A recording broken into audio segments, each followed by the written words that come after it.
হরে কৃষ্ণ কৃষ্ণ কৃষ্ণ হরে হরে, হরে রাম রাম রাম হরে হরে। হরে কৃষ্ণ।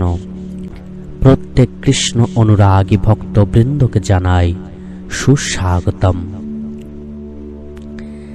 আপনার জীবন থেকে দুঃখ জ্বালা চিরতরে দূর হবে। ভগবান স্বয়ং আপনার রক্ষা করবেন। আপনার মনুষ্য জন্ম সার্থক হবে এই একটি কর্মে। শাস্ত্রে আছে যে যারা ভগবানের চরণ আশ্রয় করে, যারা ধর্মকর্ম করে, তারা সব সময় দুঃখ জ্বালা যন্ত্রণায় ভুগতে থাকে।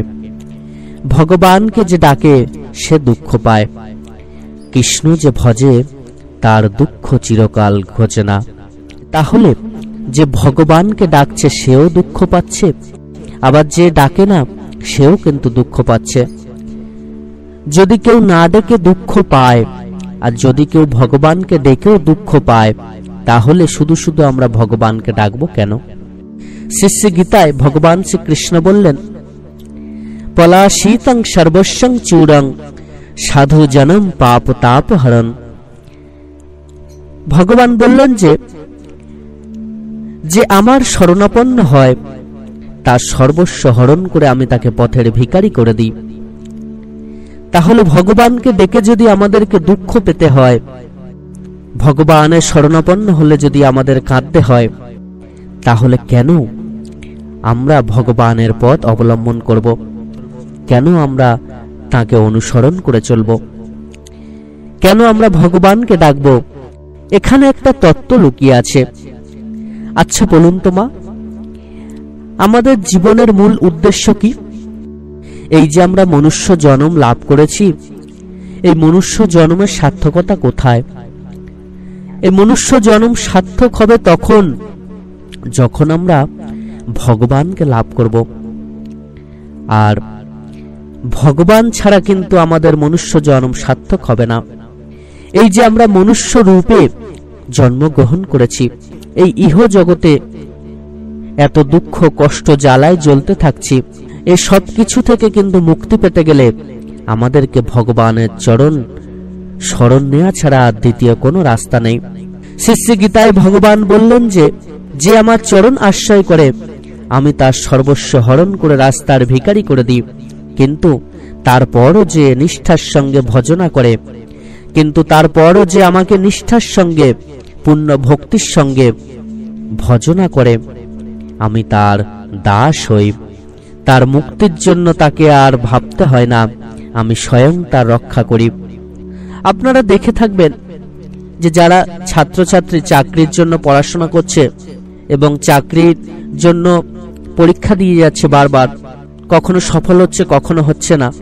আমরা এই চাকরি পাওয়ার জন্য কিন্তু বারবার পরীক্ষা দিতে থাকি। একবার পরীক্ষা দিই, সেটাতে যদি পাশ করি তারপর আবার একটা পরীক্ষা দিতে হয়, সেটাতে পাশ করলে তারপর আবার ইন্টারভিউ হবে, মানে আবার আর একটা কঠিন পরীক্ষা হবে। এইভাবে আমাদের পরীক্ষা নেওয়ার মধ্য দিয়ে আমাদের যোগ্যতার যাচাই হয়, আমরা কতটা পারদর্শী সেই বিষয়ে, বা আমরা কতটা ভালোবেসে পড়াশোনা করেছি এবং কতটা তার জন্য প্রিপারেশন নিয়েছি, সেটা কিন্তু আমাদের এই পরীক্ষার মধ্য দিয়ে আমাদের যোগ্যতা নির্বাচন হয়ে থাকে, আর তারপরেই কিন্তু আমরা চাকরি পাই। তাহলে একটা চাকরির জন্য যদি আপনাকে এত কিছু করতে হয়, পরীক্ষা দিতে হয়, তাহলে আপনি মনুষ্য জন্ম থেকে চিরতরে মুক্তি পাবেন, ভগবানকে পাবেন। তা ভগবানের কাছে আপনি পরীক্ষা দেবেন না? তাই তো ভগবান ইচ্ছা করে আমাদেরকে কাঁদান। তিনি পরীক্ষা করে দেখতে থাকেন তার প্রতি আমাদের ভালোবাসা কতটা গভীর, কতটা আমরা তাকে ভালোবাসতে পেরেছি। তাই শত সহস্র কষ্ট জ্বালার মধ্য দিয়েও যদি আমরা ভগবানকে ডাকতে পারি, তাহলে আমাদের মনুষ্য জন্ম সার্থক হবে। আপনি চিরতরে মুক্তি লাভ করবেন, ভগবানের কৃপা লাভ করে আমাদের জীবন ধন্য হবে। আপনার জীবন থেকে চিরতরে দুঃখ জ্বালা যন্ত্রণা দূর হবে। তাই বন্ধুরা, ভগবানের শরণ নিতে কখনো ভুলবেন না। রোজ সকাল সন্ধ্যায় যখনই সময় পাবেন তার নাম করতে থাকুন, নাম জপতে থাকুন।